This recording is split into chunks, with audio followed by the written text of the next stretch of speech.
الحمد للہ وکفى وسلام علی عباده الذین اصطفى اما بعد فاعوذ باللہ من الشیطان الرجیم بسم اللہ الرحمن الرحیم ان اللہ وملائکتہ یصلون علی النبی یا ایہا الذین آمنوا صلوا علیہ وسلموا تسلیما صدق اللہ مولانا العظیم وصدق رسولہ النبی الکریم ونحن على ذلك لمن الشاہدین والشاکرین والحمد للہ رب العالمین۔ درود شریف پڑھ لیجئے۔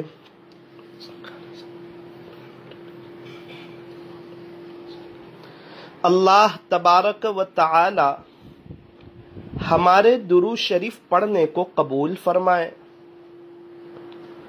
اور اللہ تعالی ہمیں موت تک کثرت سے، ادب سے، عظمت سے اور اس استحضار کے ساتھ کہ میں یہاں ہوں اور میرا دل مدینے میں ہے، اللہ ہمیں درود شریف پڑھتے رہنے کی توفیق اور سعادت نصیب فرمائے۔ اپنی دعاؤں میں ایک دعا یہ ہمیشہ کیجئے کہ رب کریم ہمیں عاشق رسول بنا دیجئے۔ اچھا، عاشق رسول کیا کرتا ہے؟ جو عاشق رسول ہوتا ہے وہ درود شریف زیادہ پڑھتا ہے۔ جو عاشق رسول ہوتا ہے وہ متبع سنت اور متبع شریعت ہوتا ہے۔ جو عاشق رسول ہوتا ہے وہ ہمارے نبی کی نقل اتارنے والا ہوتا ہے۔ جو عاشق رسول ہوتا ہے وہ گناہوں سے بچنے والا ہوتا ہے۔ جو عاشق رسول ہوتا ہے وہ سنتوں پر چلنے والا ہوتا ہے۔ سنتوں کے مطابق اس کی زندگی گزرتی ہے۔ اللہ کا خوف اس کے دل میں ہوتا ہے۔ اللہ کی محبت اسے نصیب ہوتی ہے۔ اس لیے ہمیشہ اپنے اللہ سے یہ دعا کیجئے کہ رب کریم آپ ہمیں عاشق رسول بنا دیجئے۔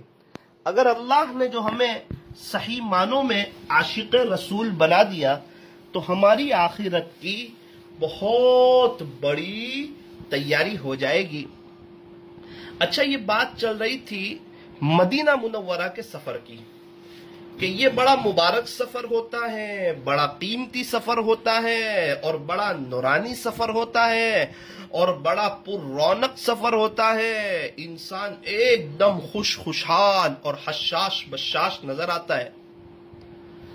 مدینہ منورہ کا سفر ہو، یوں فرمایا کہ درود شریف کی کثرت کی جائے، زیادہ سے زیادہ درود شریف پڑھا جائے۔ جس شیخ سے بیعت ہو، انہوں نے جو درود شریف پڑھنے کو ہمیں کہا ہو وہ درود شریف کی کثرت کی جائے۔ اگر کسی شیخ سے بیعت نہ ہو تو صلی اللہ علیہ وسلم اس کو پابندی سے پڑھا جائے۔ تو یہ سب سے پہلی چیز کہ مدینہ منورہ کے سفر میں درود شریف کا اہتمام ہونا چاہیے۔ نمبر 2، جب مدینہ منورہ پہنچے، ہماری بس، ہماری کار، جب ہم مدینہ منورہ پہنچے، اپنے کمرے پر جائیں، سامان وغیرہ ترتیب سے رکھ دیں۔ سامان کو بس سے زور سے پھینکے نہیں، مدینہ منورہ میں زور سے آواز نہ کریں، مدینہ منورہ میں شور نہ کریں، کہیں ایسا نہ ہو کہ بے ادبی ہو جائے اور کہیں اللہ محروم نہ کر دے۔ اس لیے مدینہ منورہ میں مسجد نبوی میں افطاری کے وقت 15 لاکھ کے قریب لوگ 10-15 لاکھ کے قریب لوگ افطاری کر رہے ہوتے ہیں، اور اتنا بڑا مجمع کہیں افطاری کر رہا ہو نا تو آواز بہت ہوتا ہے، شور بہت ہوتا ہے، لیکن اللہ اکبر کبیرہ مسجد نبوی میں 10 لاکھ 15 لاکھ کے قریب لوگ افطاری کرتے ہیں اور سب کے کھجور کے چابنے کی آواز آتی ہے، ایک دم سائلنٹ، ایک دم خاموشی، عجیب سکون، اطمینان۔ ایک بزرگ تھے، مدینہ منورہ میں اذان ہونے لگی، ان کی گردن جھک گئی، اللہ کی محبت میں بیٹھ گئے، اذان ہوتی رہی اور ادھر وہ اللہ کی محبت میں روتے رہے۔ ایک طرف اذان چل رہی ہے، ایک طرف ان کا رونا چل رہا ہے۔ اذان ہی کچھ ایسی ہے، بات ہی کچھ ایسی ہے، رونق ہی کچھ ایسی ہے، بہار ہی کچھ ایسی ہے۔ اللہ پاک ہمیں وہاں کی بار بار حاضری نصیب فرمائے۔ پھر وہ مدینہ منورہ کی افطاری، وہاں پر لبن ہوتی ہے، لبن جس کو ہمارے یہاں دہی کہتے ہیں، لیکن وہ دہی اور ہمارے ہندوستان کی دہی دونوں کا مقابلہ ہو ہی نہیں سکتا۔ وہاں افطاری میں دہی، دگا، کھجور پاؤں، اس کی جو لذت ہے وہ دنیا بھر کی شاہی افطاری میں نہیں ہو سکتی۔ دنیا بھر کی ویرائٹیز، دنیا بھر کے کھانے، دنیا بھر کے پکوان، دنیا بھر کے تلن کھا لیے جائیں، لیکن جو افطاری کی لذت مسجد نبوی میں بیٹھ کر کھجور پاؤں دگے میں اور لبن میں ہے، وہ آپ کو اور جگہ آ نہیں سکتی۔ جو حضرات جا چکے ہیں، رمضان کا عمرہ کر چکے ہیں، مسجد نبوی میں افطاری کر چکے ہیں، وہ حضرات جانتے ہیں کیا سکون ہوتا ہے، کیا سائلنٹ ہوتا ہے، اور کیا بہار ہوتی ہے، اور کیا اذان ہوتی ہے، اور کیا افطاری کے وہ دسترخوان ہوتے ہیں، اور کیا عرب کی مہمان نوازی۔ مدینہ منورہ میں عربوں کے بچے ہیں اور ان سے ان کے تعلق والے باہر تک لینے کے لیے آتے ہیں، ہمارے یہاں افطاری کر لو، ہمارے یہاں افطاری کر لو، ہمارے یہاں افطاری کر لو، ہاتھ میں ہاتھ لے لیتے ہیں اور ہمیں چھوڑنے کے لیے تیار نہیں ہوتے۔ نا نا نا نا نا نا، آج ہمارے یہاں آپ افطاری کریں گے، آج ہمارے یہاں افطاری کریں گے، اور ہمیں اپنے دسترخوان تک لے جاتے ہیں۔ یہ منظر تو ہر جانے والے شخص نے دیکھا ہوگا۔ اللہ پاک ہمیں بھی مہمان نوازی کی توفیق عطا فرمائے۔ یوں فرمایا، من کان یؤمن باللہ والیوم الآخر فلیکرم ضیفا۔ جو شخص اللہ پر اور آخرت کے دن پر ایمان رکھتا ہو، اسے چاہیے کہ اپنے مہمان کا اکرام کرے۔ مہمان کا اکرام ہونا چاہیے۔ ایک بزرگ گزرے ہیں لاجپور کے، حضرت بھائی میاں صاحب رحمت اللہ علیہ۔ اللہ پاک حضرت کی قبر کو نور سے منور فرمائے اور جنت الفردوس میں اعلیٰ سے اعلیٰ مقام نصیب فرمائے، اور لاجپور والوں کو اللہ ان کا نعم البدن نصیب فرمائے۔ ان کے گاؤں کے کچھ لوگوں سے ملاقات ہوئی۔ میں نے پوچھا کہ بھائی میاں صاحب رحمت اللہ علیہ کے بارے میں کوئی بات بتاؤ، تو پہلی بات یہ بتائی کہ وہ اذان ہمیشہ مسجد میں سنتے تھے، اتنی جلدی مسجد چلے جاتے تھے۔ دوسری بات، کوئی مہمان لاجپور میں جامع مسجد میں آ جائے اور بھائی میاں صاحب کو پتا چلے تو وہ بغیر کھائے جاتا نہیں تھا، چاہے مہمان ہو یا فقیر ہو۔ اتنے مہمان نواز تھے، اخلاق بڑے شاندار، بہت زیادہ ملنسار، ہمیشہ مسکرانے والے، ہر ایک کی تعریف کرنے والے، اپنے آپ کو مٹانے والے، بڑی اونچی ہستی گزری۔ اللہ تبارک و تعالی ہمیں بھی حضرت کے نقش قدم پر چلنے کی توفیق عطا فرمائے۔ تو بات چلی تھی مدینہ منورہ کی افطاری کی، اللہ ہمیں موت تک کئی دفعہ وہاں کی افطاری نصیب فرمائے۔ ایک کیا منظر ہوتا ہے، 15 منٹ پہلے سب دسترخوان بھرے ہوئے ہیں، کسی کے ہاتھ میں قرآن ہے، کوئی چہل درود پڑھ رہا ہے، کوئی رو رہا ہے، کوئی کھڑے ہو کے دعا کر رہا ہے، کوئی بیٹھ کے دعائیں کر رہا ہے، دسترخوان پر لبن وغیرہ موجود ہے، ایک عجیب منظر، ایک عجیب شان، ایک عجیب بہار، ایک عجیب رونق مدینہ منورہ کی۔ یہ صبح مدینہ، یہ شام مدینہ، بڑا لطف دیتا ہے نام مدینہ۔ مدینہ منورہ کے صبح کی کیا بات کرتے ہو، اور مدینہ منورہ کے شام کی کیا بات کرتے ہو۔ ایک مومن کے سامنے تو مدینہ منورہ کا نام آتا ہے اور اس کا دل جو ہے وہ محبتوں سے بھر جایا کرتا ہے۔ اس لیے مدینہ منورہ میں ادب کا بہت خیال رکھے، آواز نہ کریں، شور نہ کریں۔ ایک بزرگ تو مدینہ منورہ میں داخل ہونے سے پہلے ہی چپل اتار دیتے تھے اور پورے مدینہ منورہ کے قیام میں بغیر چپل کے گھومتے تھے۔ کسی نے کہا حضرت کیا بات ہے، آپ چپل نہیں پہنتے، پتھر لگ سکتے ہیں، کانٹے لگ سکتے ہیں۔ فرمایا کہ کہیں ایسا نہ ہو خلاصہ جہاں میرے نبی کے قدم پڑے ہو وہاں میں چپل کے ساتھ گزر جاؤں۔ ایسا ادب کا خیال۔ مدینہ منورہ آسمان کے نیچے اور زمین کے اوپر ایسی ادب کی جگہ ہے کہ وہاں بایزید بستامی اور جنید بغدادی کا بھی سانس رکتا ہے۔ بڑوں نے فرمایا سانس بھی آہستہ لو، بڑی مبارک جگہ ہے۔ اور ہمارے نبی حضرت محمد الرسول اللہ صلی اللہ علیہ وسلم جہاں پر آرام فرما رہے ہیں اور جو مٹی آپ کے جسد اطہر سے لگ رہی ہے، آپ کی قبر کا جو حصہ ہے، علماء کرام فرماتے ہیں کہ وہ اللہ کے عرش سے بھی افضل ہے۔ آپ اندازہ لگائیں مدینہ منورہ کی عظمت کا، کیا سرزمین ہے۔ تاجدار مدینہ وہاں آرام فرما رہے ہیں۔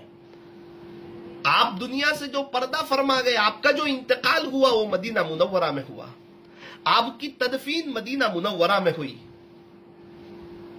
مدینہ منورہ سے ہمارے نبی علیہ السلام کو بڑی محبت تھی۔ احد پہاڑ سے ہمارے نبی محبت کرتے اور احد پہاڑ بھی ہمارے نبی سے محبت کرتا تھا۔ مدینہ منورہ کی گلیوں کے کیا کہنے، کہا نا ہم فقیروں کو مدینے کی گلی اچھی لگی۔ شاعر کہتا ہے مدینے کا سفر ہے اور میں نم دیدہ نم دیدہ، اللہ اکبر کبیرہ، قدم افسردہ افسردہ، دل لغزیدہ لغزیدہ۔ مدینہ منورہ کا سفر، بہاروں والا سفر، عشق و محبت کا سفر، حضور علیہ السلام کی محبت کے دل میں بڑھ جانے والا سفر۔ ارے مدینہ منورہ میں جنت کا ٹکڑا ہے۔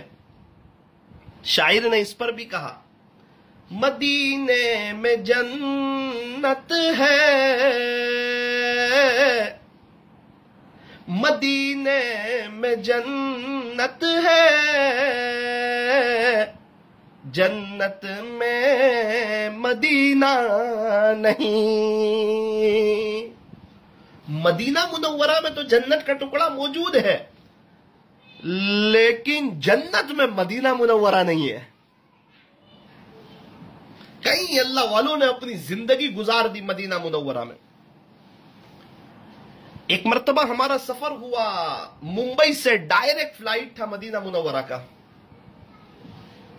ایسا یاد پڑتا ہے، یا شاید ایک ریاض ہولڈ کیا ہو پھر ہم گئے ہو، لیکن یہ ہے خلاصہ یہ ہے کہ ہم جدہ نہیں گئے، ڈائریکٹ مدینہ منورہ گئے۔ اور وہ رات کا منظر 2:30 بجے 3 بجے کے قریب کا، اور کسی کہنے والے نے کہا کہ فلائٹ اب مدینہ منورہ کی فضاؤں میں داخل ہو رہا ہے۔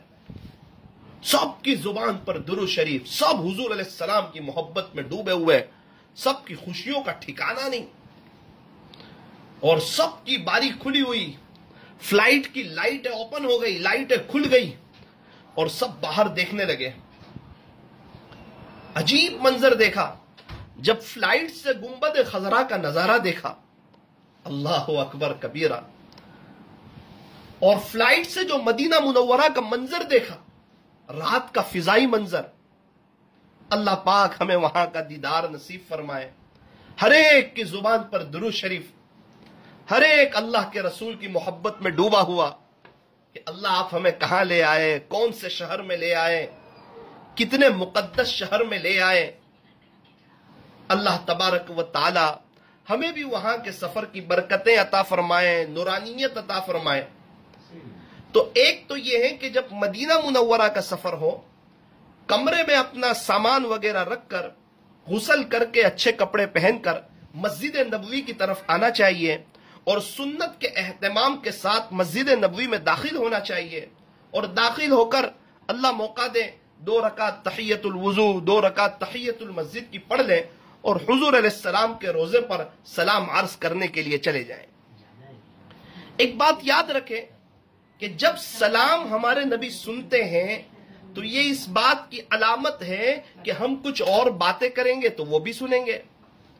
اس لیے علماء کرام نے فرمایا ہمارے نبی علیہ الصلاۃ والسلام کی قبر اطہر پر جا کر کلمہ شہادت پڑھنا چاہیے اور یہ کہنا چاہیے کہ پیارے نبی جی، میں آپ کے سامنے کلمہ شہادت پڑھ رہا ہوں، آپ قیامت کے دن گواہی دے دینا کہ میں کلمے والا تھا، انشاءاللہ شفاعت ہو جائے گی.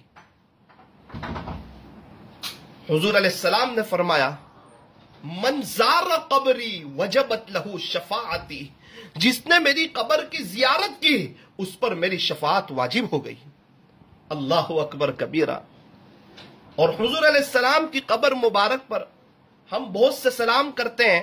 معراج پر جو اللہ نے ہمارے نبی کو جو سلام کیا تھا وہ بھی کرنا چاہیے. السلام علیک ایھا النبی ورحمۃ اللہ وبرکاتہ. اور ٹھیر ٹھیر کر سلام کریں. الصلاۃ والسلام علیک یا رسول اللہ، الصلاۃ والسلام علیک یا نبی اللہ، الصلاۃ والسلام علیک یا خیر خلق اللہ. ٹھیر ٹھیر کر سلام کرنا چاہیے.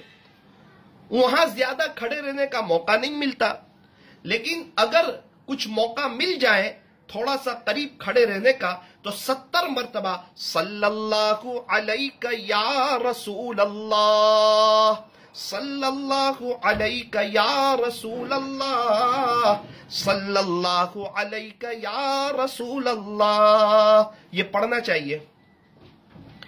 اور جنت کے ٹکڑے پر جب حاضری کا موقع ملے کوشش کرے روزانہ رات میں 12 بجے کے قریب، 1 بجے کے قریب، تھوڑا سا کراؤڈ کم ہوتا ہے. دیکھو تھوڑی محنت تو لگے گی، وقت تو لگے گا. پہلے کچھ لوگ جائیں گے جنت کے ٹکڑے پر، پھر اس کے بعد کچھ لوگوں کو لیں گے، پھر اس کے بعد ہمارا نمبر لگ جائے گا. لیکن جنت کے ٹکڑے پر حاضری کا موقع ملے گا. یوں سمجھیے کہ یہ ہمارے نبی علیہ الصلاۃ والسلام کے زمانے کی مسجد ہے. یہاں پر جنت کے ٹکڑے پر ہمارے نبی نے امامت کرائی ہے اور ہمارے نبی کی آوازیں، یہاں پر ہمارے نبی نے اللہ کا قرآن پڑھا ہے. میرے عزیزوں، یہ بڑا مبارک ٹکڑا ہے، یہ زمین پر بڑا مبارک ٹکڑا ہے. اسی کو شاعر نے کہا کہ مدینے میں جنت ہے، جنت میں مدینہ نہیں، مدینے میں جنت ہے، جنت میں مدینہ نہیں. یہ بڑی مبارک جگہ ہے. جب یہاں پر حاضری ہو اللہ سے ایک دعا کریں، اللہ اس جگہ کی نورانیت عطا فرما، اس جگہ کی برکتیں عطا فرما، اس جگہ کی رحمتیں عطا فرما. 2 رکعت پڑھیں، اس کے بعد دعا کے لیے ہاتھ اٹھائیں اور اپنے رب سے یوں کہیں کہ پیارے اللہ، یہ آپ کا وعدہ ہے کہ جو ایک مرتبہ جنت میں آ جائے اسے آپ جہنم میں داخل نہیں فرماتے. جنت میں داخل ہونے کے بعد آپ جنت سے نکالا نہیں کرتے. کریم اللہ، ہم جنت میں آ چکے ہیں، ہم جنت کے ٹکڑے پر آ چکے ہیں. اب اللہ جی جب وقت آئے تو ہمیں جنت میں دخول اولی نصیب فرمانا، پہلے ہی مرحلے میں ہمیں جنت میں داخل فرما دینا.